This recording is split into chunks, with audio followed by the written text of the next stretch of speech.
परमात्मा की प्राप्ति को चाहने वाले जिज्ञासु के भई प्राप्त मानुष देवरिया गोविंद मिलन की है तेरी बरिया अवर काम तेरे किते न काज साध संग भज केवल नाम। ये भगवान की कृपा से हमारे को मनुष्य शरीर प्राप्त हुआ। ये गोविंद मिलन की बरिया है, बोलेगी तो गोविंद मिलन की बरिया है, मतलब परमात्मा से मिलने का ये मौका है। संसार से मिलने की तो बहुत से शरीर है, संसार का मेल मिलाप कराने वाले तो बहुत से शरीर है, परिवार का, स्त्री का और पति का, भोगों का, तो सब योनि में मेल होता है। पर एक राम से मेल कराने वाला कौन है? 84 लाख के ऊपर सब साधनों का द्वार, भोग मोक्ष का भंडार, जड़ा जड़ का सिदार, जिसकी देवता भी चाहना करते हैं। ऐसा ये मनुष्य शरीर आज हमारे को मिला। बढ़िया से बढ़िया कोई को कार मिली हो और उस कार के अंदर में भर ले सारे रोड का कचरा, तो उसको बुद्धिमान कोई कहेगा क्या? उसमें तो अच्छे अच्छे मनुष्य बैठ के सफर करे, VIP, तभी उसकी शोभा है। और उसमें यदि कूड़ा भर ले तो क्या शोभा है?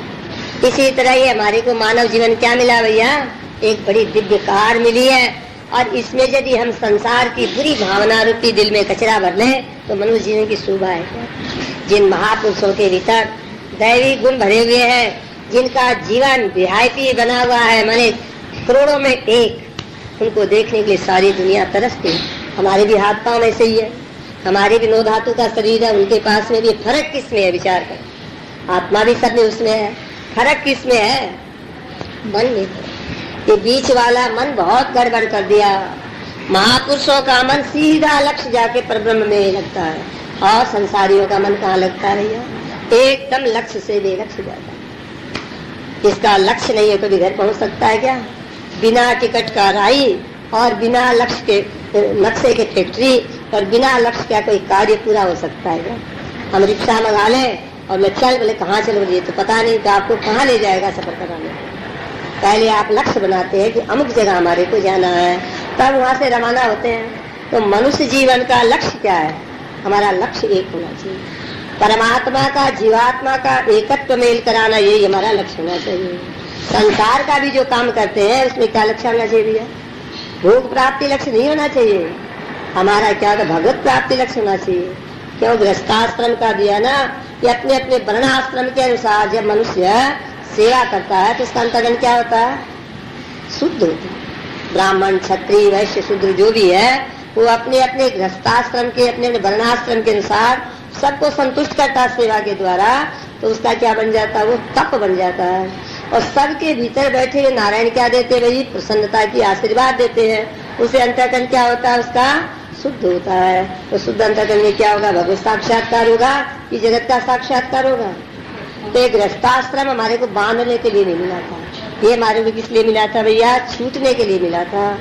ये जीव जब इसमें प्रवृत्त होगा तो इसके ऊपर में नाना प्रकार के संकल्प विकल्पों की चोट पड़ेगी। तो क्या होगा? उससे छूटने के लिए फिर महापुरुषों के पास में जाएगा। गेट पर जब चोट नहीं पड़ती है तो ऊंचा जाता है क्या? और बालू को ठोकर नहीं लगती, ऊंची जाती है क्या? तो एक ग्रस्त वैराग्य कराने के लिए बनाया ये जीव को। फिर संसार की के लव मात्र लेश मात्र भी वासना हृदय में न रह जाए। कोई चीज हम खाने हो खट्टी हो, कोई कह ले खा बनाना, हम तो छुएंगे नहीं, बोलते नहीं बोलते। तो संसार विचारशील को क्या लगता है भैया? जिसका अंतःकरण शुद्ध, उसको संसार क्या लगता है? मीठा लगता है, खट्टा लगता है? बड़ा खट्टा लगता है। उसमें प्रवृत्त होना नहीं चाहता। भगवान राम देखो गृहस्थ में प्रवृत्त हुए थे, पर उनका लक्ष्य क्या था? संसार में सत्य बुद्धि थी कि मिथ्या बुद्धि थी? गृहस्थ की पूरी रीति बनाई, पर लक्ष्य उनका अपना सही था, लक्ष्य नहीं बिगड़ा। इसलिए हमारे को क्या होना? गृहस्थ में रह करके लक्ष्य नहीं बिगाड़ना है। कर्तव्य रीति पूरी करते हुए लक्ष्य कहाँ रखना है? भगवत प्राप्ति। झाड़ू ने कहा कि सबरी इसका लक्ष्य क्या था? भगवत प्राप्ति। और दशरथ जी का लक्ष्य क्या था? मोक्ष प्राप्ति नहीं था, पुत्र प्राप्ति था। 18,000 वर्ष तपस्या करके लक्ष्य गड़बड़ा गया तो बन गए, फिर पुनर्जन्म हुआ। तो एक भेड़नी गंवारन छूट गई, इसका लक्ष्य सही। तो हम कितने पढ़े लिखे हो, यदि गलत रास्ता पकड़ ले तो ट्रेन मिलेगी क्या? छूट ही जाएगी। और अनपढ़ गंवार है, यदि जानता सीधा चला गया तो स्टेशन पहुंचेगा नहीं पहुंचेगा? गाड़ी मिलेगी कि नहीं मिलेगी? तो ब्रह्म विद्या में कोई पढ़े लिखे का मतलब नहीं है कि विद्वान हो उसको ज्ञान होता है। लक्ष्य ठीक है। सतगुरु के बताए हुए मार्ग पर चलने का उसका लक्ष्य सही होना चाहिए। अपने मार्ग से वृत्ति चुप नहीं हो। जरा सी वृत्ति डगमगा गई तो ब्रह्म भाव के साथ में जुड़ेगी नहीं। तो ब्रह्म में जोड़ने के लिए वृत्ति बड़ी परिष्कृत वृत्ति चाहिए, निर्मल चाहिए। तो भगवान ने कह दिया निर्मल मन जन सोमोय पावा और मोह कपट छल छिद्र न भावा। कपट छल छिद्र वाला मन मैला है कि शुद्ध है? और वो मन किसी को भी अच्छा नहीं लगता, तो आत्मदेव भगवान से गंदे मन में कैसे प्रागट्य होंगे? चलो गुरु महाराज ने ब्रह्म विद्या सबको दया करके दे दी, पर कितने के हृदय में विद्या का लाभ हो रहा है? कितनों ने मस्ती ली उसकी? जो पर्दे में ज्ञान पर बेटी के ऊपर क्या आया हुआ है? आवरण आया हुआ है, इसके चेहरे पर प्रसन्नता नहीं। ब्रह्म विद्या का मतलब क्या है? जैसे कांटों में कमल खिलता रहे, हंसता रहे, जैसे गुलाब का फूल कांटों में प्रसन्न रहे, ऐसे दुख के समय चित्त हंसता रहे, प्रसन्न रहे। ब्रह्म विद्या हृदय को क्या करती है? दुख से रहित करती है। क्यों? अंतःकरण में कौन? साक्षी भी अंतःकरणी है, तो चिदाभास भी कहा अंतःकरणी है। बीज के अंदर में आवरण करने वाला कौन है? बहिर्मुख मन। वो मन जब तक बीज से बाधक नहीं हटता है, तब तक जीव और ब्रह्म का मेल नहीं होता। जैसे कटोरा है लोहे का, उसके ऊपर हल्का सा कागज पतला चिपका दो और उसको 12 साल तक पारस डाल के रख दो एक कोठे में बंद करके, और फिर निकालो तो क्या मिलेगा? लोहे का लोहा ही मिलेगा कि सोना बन जाएगा? लोहा का लोहा ही रहेगा। इसी प्रकार चाहे हम सारे जीवन गुरु महाराज के पास बैठे रहे, पर अभिमान का कागज चिपका रहा वृत्ति पर, तो ब्रह्माकार वृत्ति नहीं बनेगी। परंतु एक दिन के लिए, 1 घंटा के लिए भी उत्तम जिज्ञासु सतगुरु के पास आ गया और उसकी वृत्ति ठीक लक्ष्य को पकड़ ली, तो उसकी वृत्ति ब्रह्माकार बन जाएगी। राजा जनक को घोड़े की रकाबी में पैर रखते हुए ब्रह्म सत्यम जगन मिथ्या जीवो ब्रह्म ये केवलम अर्ध श्लोक रक्षामी अधिकतम ग्रंथ कोटि में ज्ञान क्यों हुआ? कि ठीक वृत्ति इस बात को ग्रहण की।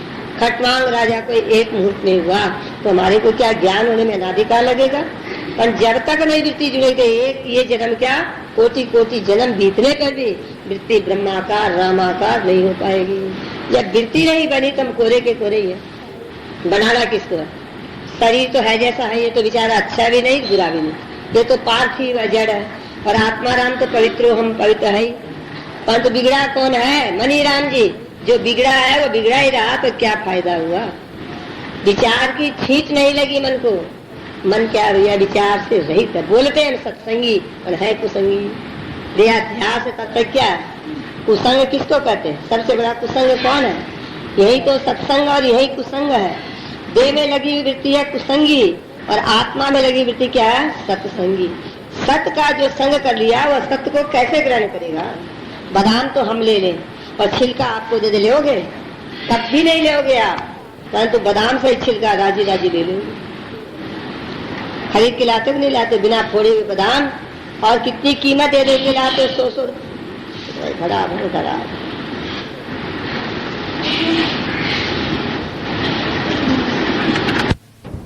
हमारे मन को नहीं खुलती है। तो अनादिकाल से कोई बहुत समय तक हम यदि ब्रह्म विचार करें, वृत्ति न बने तो कोरे के कोरे। अपनी अपनी वृत्ति को देखो, देखो इस मन की दौड़ धावत है किस किस की, किधर जा रहा है, इसका लक्ष्य देखो। यदि आत्मा में वृत्ति जा रही, व्यवहार में भी ज्ञानी की वृत्ति किधर जाती है? आत्मा में दृष्टि। अज्ञानी की किधर दृष्टि रहती है? सत्संग में भी बैठे देह पर दृष्टि रहती है। अज्ञानी शरीरों को देखता है, ज्ञानी किसको देखता है? मैं तत्व को देखता है। अज्ञानी स्टैंडर्ड को देखता है, रूप को देखता है, अवस्था को देखता है, पर ज्ञानी किसको देखता है? एक आत्मा को देखता है। ज्ञानी को कोई छोटा बड़ा अपना पराया नहीं दिखता, सब उसको क्या दिखते हैं? आप ही। अपना भी देखोगे तब भी दूर है, अपराया तो बहुत दूर है, पर आप दूर है क्या? आप तो आप ही है। तो ज्ञानी क्या है? ज्ञानी आपन कुल है। ज्ञानी समय क्या देखता है? आपन कुल। अपना आप देखोगे तो आपकी वृत्ति क्यों खराब होगी?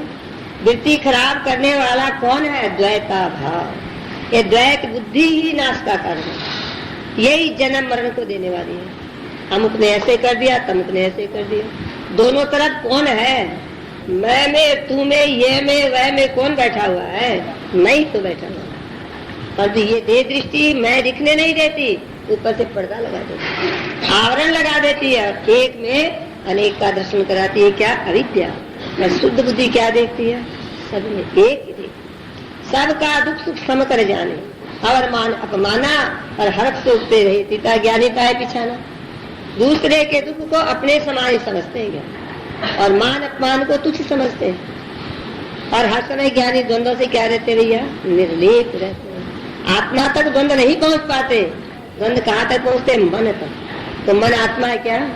आत्मा मन से अलग है कि मन है? आत्मा दृष्टा है कि दृश्य है? आत्मा साक्षी है कि साक्ष्य है? तो मैं मन हूँ क्या?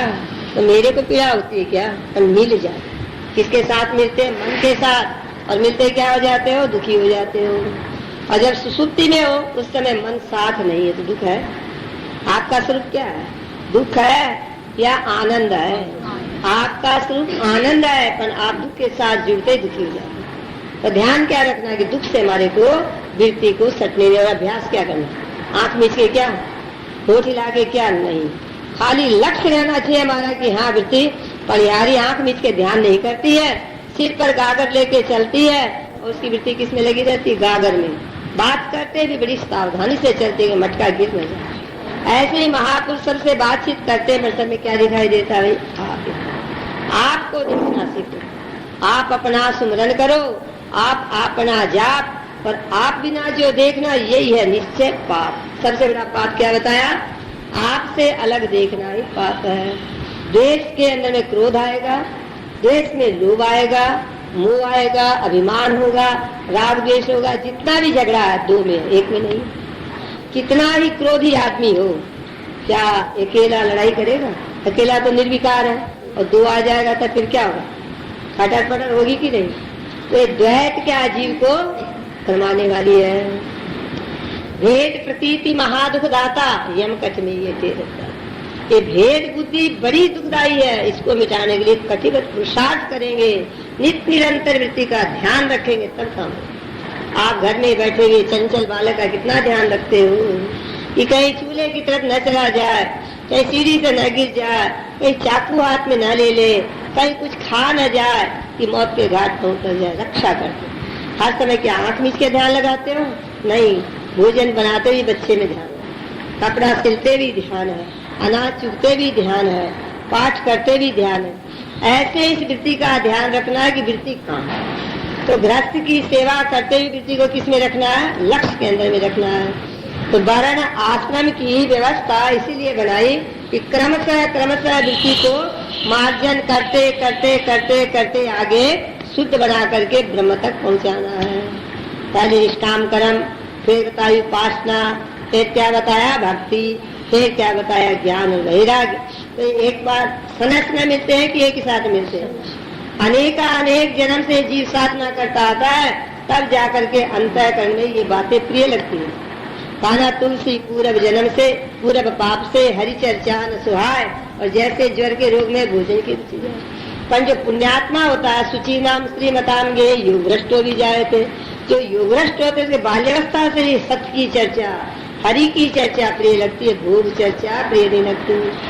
जितने भी भक्त हुए संस्कारी जीव थे, हमारी सहजोबाई हुई है, ध्रुव जी हुई है, प्रहलाद जी हुई है, मीराबाई हुई है, अनेक भक्त हुए हैं, वामदेव जी हुई है, नामदेव जी हुई है, रविदास जी हुई है, कितने ही भक्त हुए हैं जिनका सबका पूर्वजन्म का संस्कार उनको खींचा था। चाहे नीच घर में भी जन्म हो गया तभी वो दिए हुए संस्कार उनको खींच लिए।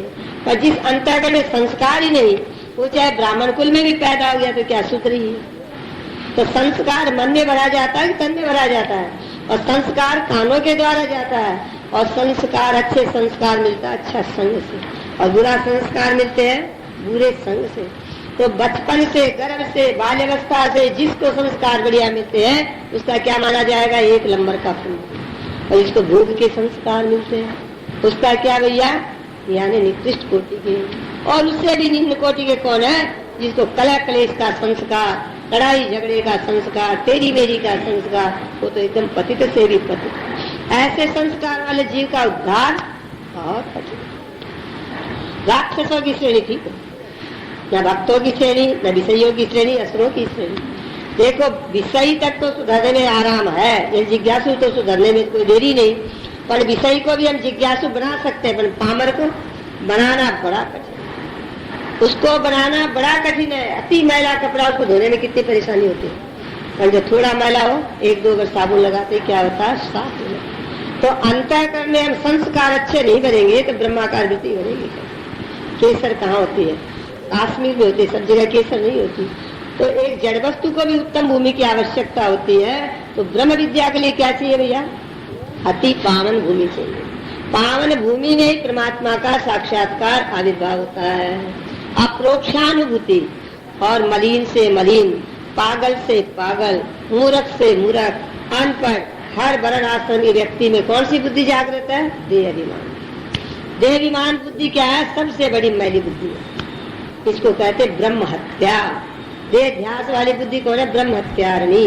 ब्रह्म का क्या कर दिया? खंड खंड। अखंड ब्रह्म का क्या कर दिया? खंड खंड कर दिया, टुकड़ा टुकड़ा कर दिया, नाना करके दिखा दिया। ये जो ब्रह्म हत्यारणी बुद्धि है, इसको नहीं हटाएंगे हम अपने को भक्त कहलाने के अधिकारी है, हम अपने को ज्ञानी कहलाने के अधिकारी है, हम अपने को तपस्वी कहलाने के अधिकारी है? बिल्कुल। सबसे बड़ा तप, दान, योग, यज्ञ क्या है? कि वृत्ति को परमात्मा में लगाने का साधन निरंतर चलता है। तैल धारा इस तरह कितनी वृत्ति चलती है? घंटा 2 घंटा चलती है क्या? सुबह से लेके शाम तक, और जन्म से लेके मरण तक, और मरने के बाद में भी ये वृत्ति चालू रहती, बंद होती है? मैं तेरी माँ हूँ, मैं तेरा पिता हूँ, मैं तेरा पुत्र हूँ, ये अध्यास लेके चिदाभास घूमता नहीं घूमता। यदि वो चिदाभास आत्मा से अभेद हो जाता, कभी नहीं भटकता। जो बोला सो मरा, जो बोलेगा वही मरेगा। एक राजा गया था जंगल के अंदर में, एक राजा गया था जंगल में गया तो वहाँ पर और एक क्या हो रहा था, सरक ऊपर से और मुंह से जहर डाल रहा था, बड़ा अजगर था। राजा को प्यास लगी थी, तो राजा क्या किया कि उसको कटोरे में एकत्र करके पीने के लिए तैयार हो रहा था। पीने के लिए तैयार हो रहा तो एक बाज ने देखा कि राजा तो मर जाएगा, तो उसने क्या किया कि झपटा मार करके कटोरे को गिरा दिया। तो राजा क्रोध में आकर उसको क्या करा? कत्ल कर दिया। इस दुष्ट ने मेरी प्यास निवृत्ति का साधन नष्ट कर दिया। राजा समझा नहीं। फिर देखा मंत्री ने ऊपर काला बिस्तर भुजंग, सरा बोला राजन बड़ी गलती हो गई, ये तो आपको बचाने के लिए प्याला गिराया और आपने इसको कत्ल कर दिया। तो वो बेचारा न जाता तो न मरता, तो जो बोला सो मरा। यदि चिदाभास बोलेगा ना देवम की भाषा तो मरेगा। कितनी बार मरेगा जिसका कोई ठिकाना नहीं। मरण का सहज दुख बड़ा भारी। आज कई दिन हो गया, देखो कैसे प्राण छटपटा रहे, निकल नहीं रहे हैं, तो हमारे साथ नहीं बन सकती है। विचार करो, भय खाओ संसार से, बड़ा भयावना सकता। हे मनी राम, कहीं देह के साथ में सट के मत रहो, देह में बसो फंसो मत। हमारा नस नस में मोह फंसा हुआ है, रग रग में रमे हुए हैं। इससे उठो, इससे उठो, देह भाव से उठो। देह से उठोगे नहीं तब तक काम नहीं बनेगा, काम अधूरा का। कई लोग बोलते रहे इतना सत्संगी था, इतना अध्ययन करता था, वो कैसे बोलने लग गया? तो भाई सत्संग यहाँ लगी, सत्संग यहाँ लगी नहीं, कोरा कागज रह गया। अब मन को हम क्या करें? सत्य का संग करा के ब्रह्म रूपी बनाए। काना ब्रह्माकार भयो मन जाते, और ब्रह्म स्वरूप लखे बताते। जब मन ब्रह्माकार हो जाता है तो क्या होता है? ब्रह्म स्वरूप हो जाता है। ब्रह्माकार वृत्ति करते करते करते और ब्रह्म रूपी हो जाता है। एक कोई भी चीज का हम अभ्यास करें तो उसके आकार वृत्ति होती कि नहीं होती है? विचार करके हर समय उसी के अंदर में चित्त लगा रहता है। सुनार का सोने में चित्त लगा रहता है, दर्जी की वृत्ति कपड़ा काटने में लगी रहती है। सर की वृत्ति एक काम करती है क्या? और बढ़ई की वृत्ति तो काठ में लगी रहती है। जिसका जो जो काम है उसकी वृत्ति उसमें तदाकार होती है और तभी वो काम बढ़िया होता है। और जो वृत्ति ठीक नहीं जोड़ता है वो मूर्ख कारीगर कहलाता है, काम गड़बड़ करता है और उसको मजूरी भी कम मिलती है और उसे डांट भी पड़ती है। ऐसे ही अविवेक विवेक में बड़ा अंतर है। और यदि मूर्खता उस विवेक को सुन भी लिया तो वो विवेक रंग नहीं लाएगा। दक्षता पूर्वक विवेक होना चाहिए। जैसा वेद कहता है वैसा हमारा जीवन का सांचा ढल जाए, ये है विवेक करने का फल। फिर देखो वृत्ति में अपने आप ही चमक आ जाएगी। हर समय आपकी वृत्ति क्या रहेगी? अनेक में एकता को दिखलाते रहे, असंग। हर समय जल की कमल की तरह असंग। कौवे की आंख में एक पुतली है और ये खाने 2 बने हुए। इतनी जल्दी चलती है, पता चलता है क्या? लगता है लोगों के 2 याद ऐसे ऐसे ऐसे ऐसे। ये वृत्ति इसी तरह है, यानी अनेक केंद्र में रहते हुए क्या एक ही रहे तो कहीं गड़बड़ नहीं हो। लक्ष्य चूक गया तो मार खा जाए। चलते जरा सा लक्ष्य चूक गया पड़ गए, हड्डी टूट गई, देरी लगती है। इतने से भी एक्सीडेंट होते हैं, देरी नहीं लगती। तो यहाँ कितना बड़ा भारी एक्सीडेंट है। इस एक्सीडेंट का कहीं हमको चिंता है क्या? सुबह से शाम तक दिन भर हमारी वृत्ति रुलती फिरती है, धक्के खाती है, परमार्थ की तरफ बिल्कुल भी पदार्पण नहीं करती। कैसे कल्याण होगा? आते हो कहते माता जी शांति नहीं है, बड़ा मन शांत है। तो राम भजन के न सुनो खगेशा मिटे न जीवन के भजन के बिना शांति चाहेंगे, नहीं मिलेगी शांति। भजन करता कौन है?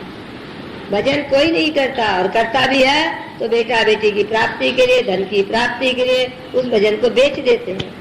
दूध में खटाई डाल देते हैं तो बिगड़ जाता है, ऐसे भजन में कामना डाल देते हैं, भजन बर्बाद हो जाता है।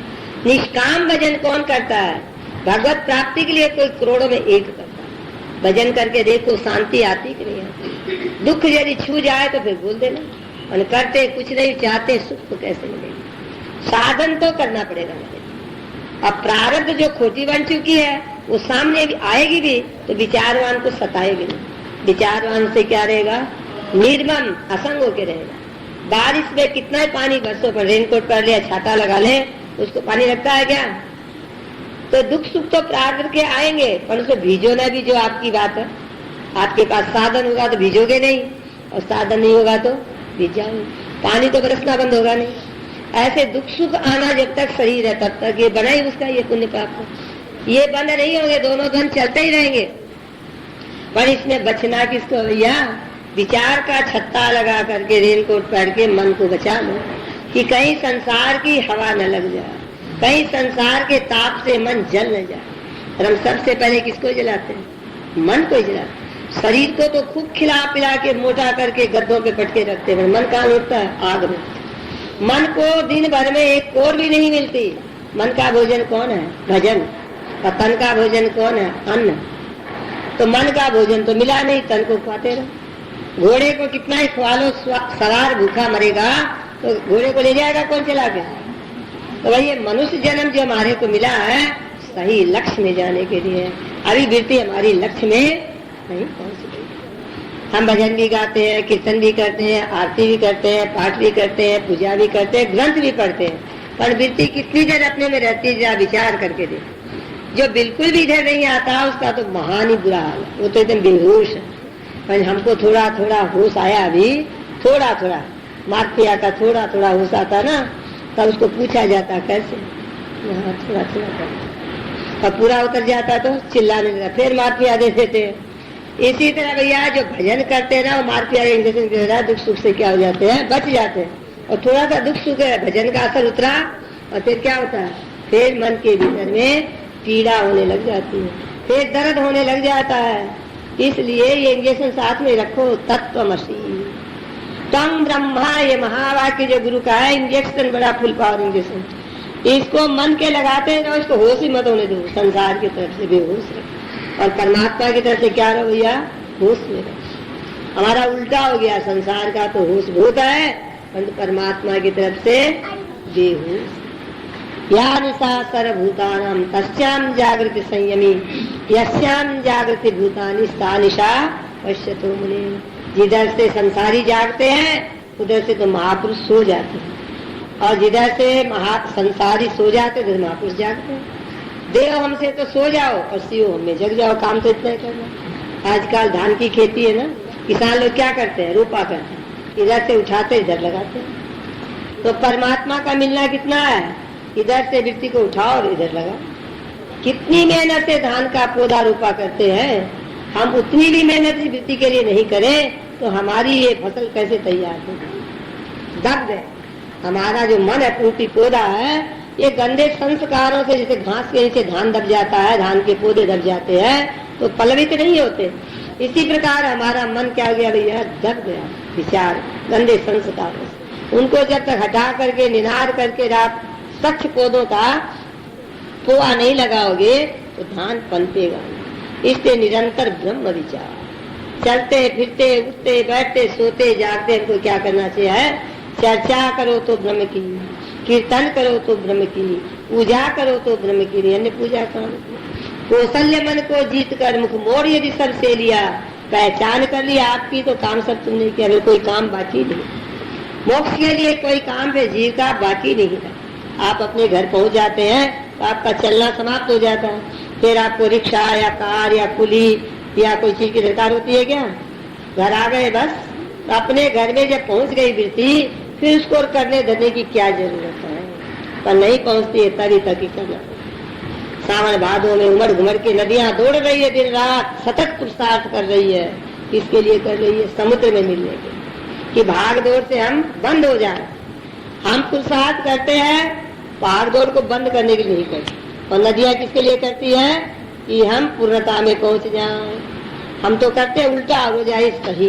अपने अधिष्ठान से मिलने जा रही है और हम अधिष्ठान से मिलने जा रहे हैं कि हम उससे विपरीत दिशा में जा रहे हैं, तो कैसे पूर्णता आएगी और कैसे चक्र मिटेगा? सबसे बड़ा भारी चक्र किसका है? जन्म और मरण। ये चक्र जब तक नहीं छूटेगा तब तक काम नहीं होगा। इसलिए अपने घर में आ जाओ, अपने ब्राह्मी स्थिति में स्थित प्रज्ञ। स्थित प्रज्ञ के लक्षण क्या है? स्थित प्रज्ञ का मन शांत हो जाता है, पर्वत की नाई अडोल हो जाता है और निर्विकारी हो जाता है, और उसके भीतर कोई काम क्रोध आदि का वेग नहीं होता। सब वेग को समन करने की क्या होती है भाई? शक्ति होती है। मलिन वृत्तियों को रोकने की क्या होती है? इसमें सामर्थ्य होती है। और कमजोर में मलिन मन को रोकने की सामर्थ्य नहीं, उसके अधीन हो जाता है। तो जो मन है हाथ में नहीं, वो ब्रह्म कैसे, ब्रह्म भाव को कैसे मिले? तो निरंतर जागत सोवत हर समय ब्रह्म अभ्यास करो। रात दिन लागा रहे करे ब्रह्म अभ्यास। विषय वासना छोड़ दे धारती वैराग। धारती वैराग जगत को झूठा जाने। सुप्रे का संसार तिवे से पिछाने। छीन वासना हो रहे न मन की जात। तत्व ज्ञान अभ्यास जब करे दिन और रात। रात दिन ब्रह्म अभ्यास करने बताया। लोग कहते काम कैसे करेंगे रात दिन, जब ब्रह्म सोएंगे कैसे? तो कहते प्रातः काल उठते ब्रह्म अभ्यास कर लो बैठ के 1.5 घंटा, और कोई 5 मिनट भी नहीं करते। कैसे रुकते? रात्रि में सोते समय बैठ के करो 1.5 घंटा अभ्यास, फिर सो, तो आपकी निरंतर वृत्ति व्यवहार में भी ब्रह्माकार वृत्ति बनी रहेगी। रात में जैसा हम अभ्यास करके सोते प्रातः काल, वही बातें सामने आती है। मरने के समय जैसा अभ्यास करके शरीर छूटता आगे, वही बातें सामने आती है। यदि भगवत चिंतन करना छोड़ता है तो पुनर्जन्म उसको मिलता भी है, तो भगवत चिंतन की तरफ लक्ष्य जाता है। और भोग चिंतन करते ही मरता है तो उसका लक्ष्य कहाँ जाता है? भोगों की तरफ जाता है। तो ये वृत्ति जो कुछ है, पटरी जब गड़बड़ा गई तो ट्रेन किस पर चलेगी? तो वृत्ति है जो कुछ, वृत्ति बिगड़ गई। सबसे पहले क्या बिगड़ता है? वृत्ति बिगड़ती है। सबसे पहले वृत्ति बिगड़ती है। देखो बड़ी बड़ी दाब को लोग लाते ढो ढो करके बंगाल से हैं, और उसमें पानी कितना होता है? 1 पाव। तो पानी के पीछे डाब की कीमत है कि डाब के पीछे? पानी के पीछे। तो शरीर तो डाब का ऊपर का क्या खबर, और मन क्या है इसके भीतर में? पानी है। और पानी से शरीर का क्या होता है भैया? रोग मिटता है, शीतलता मिलती है, पेट ठीक होता है, हजमा शक्ति बढ़ती है। कितने गुण है। ऐसे ये मन सुधरने से जीव का क्या होता है? कल्याण। पर शरीर को तुम बहुत देखते हैं, मन को बिल्कुल नहीं देखते। एक इतनी चीज के लिए मन बिगड़ गया। मन बिगड़ा और सब बिगड़ा।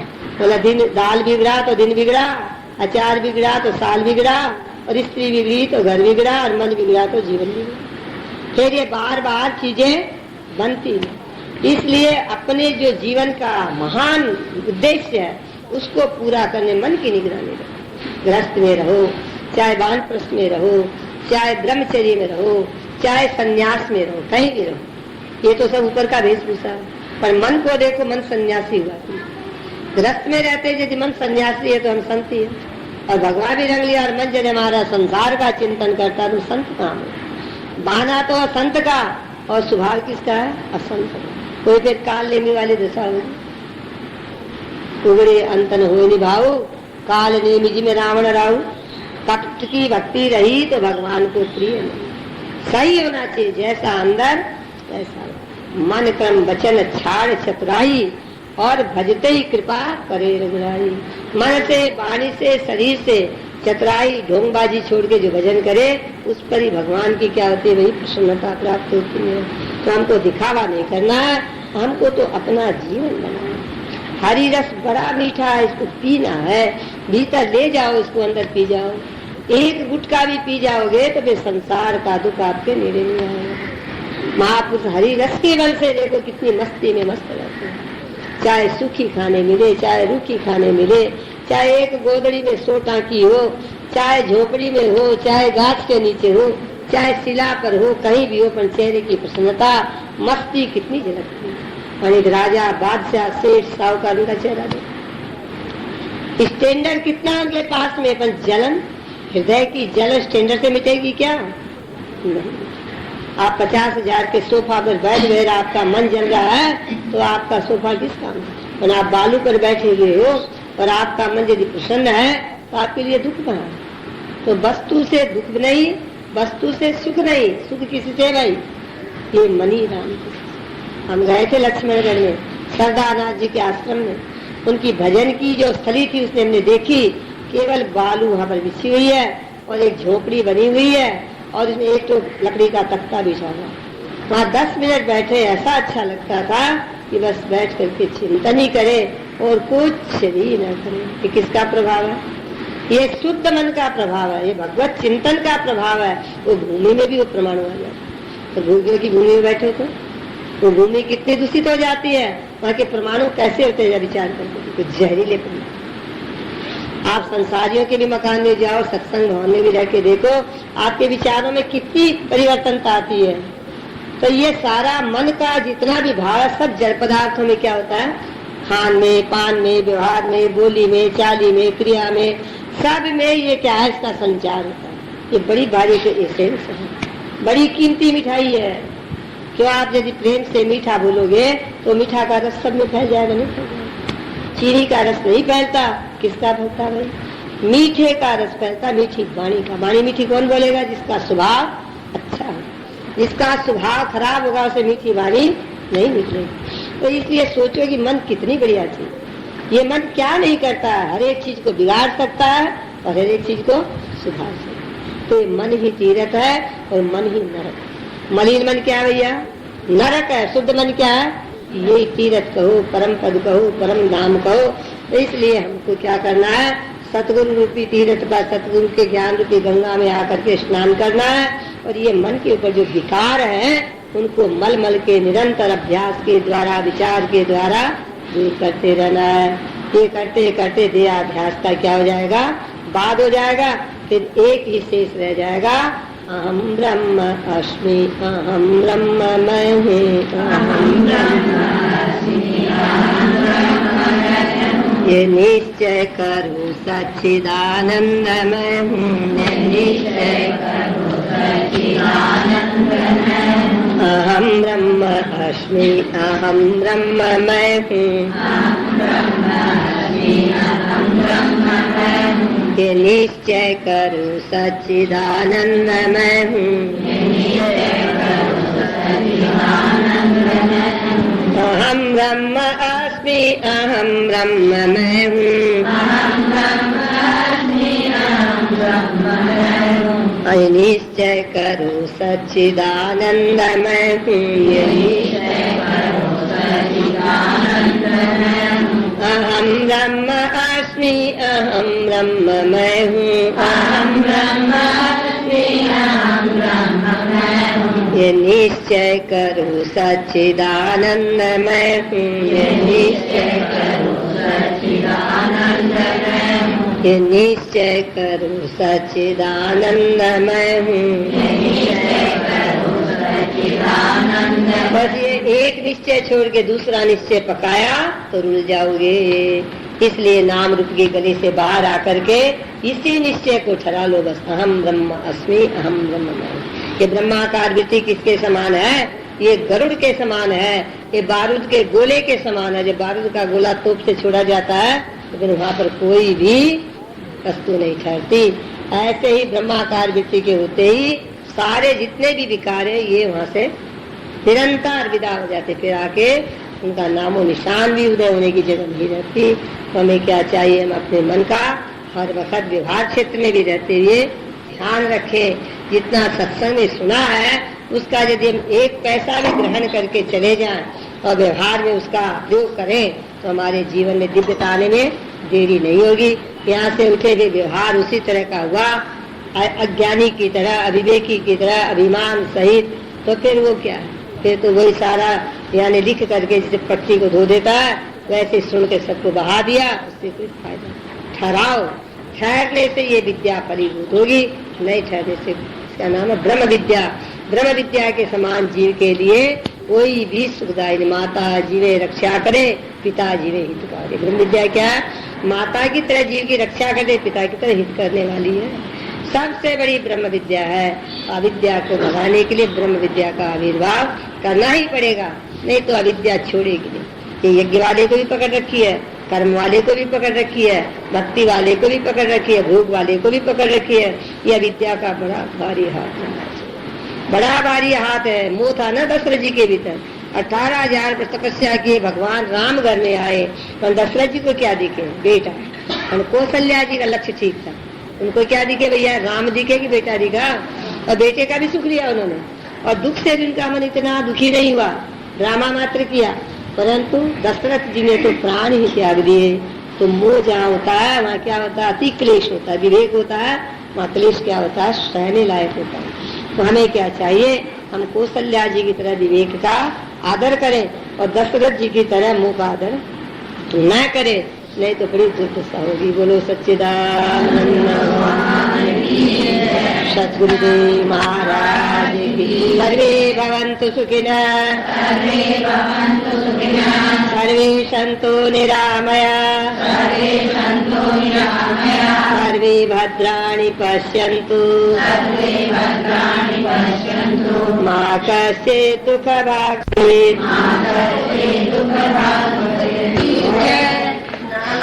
नमो गुरु आनंद कांदम,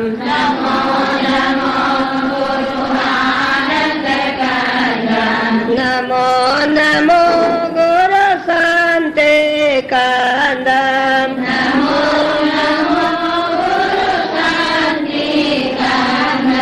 हो कैवल्यम हो अवधूतम,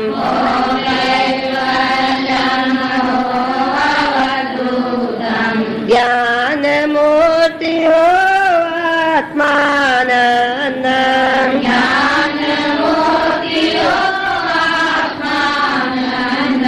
नित्यम एकम स्वच्छ शुद्धम,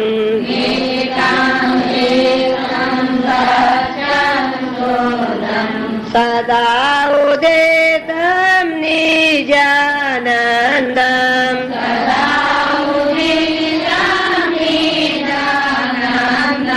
माया रहितं त्रिगुणातीतं,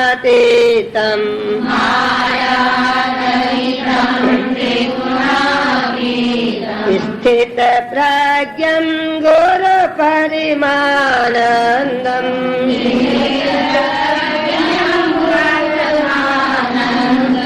नतमस्तक दास नमामि,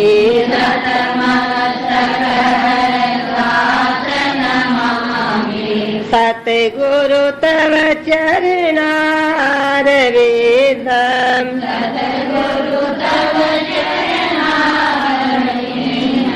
नमो नमो गुरु शांति कंदम, नमो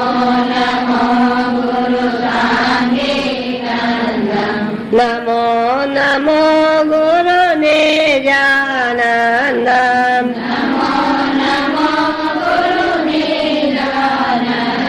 बोलो सच्चिदानंद घन भगवान की, वृंदावन बिहारी लाल की, हर हर महादेव।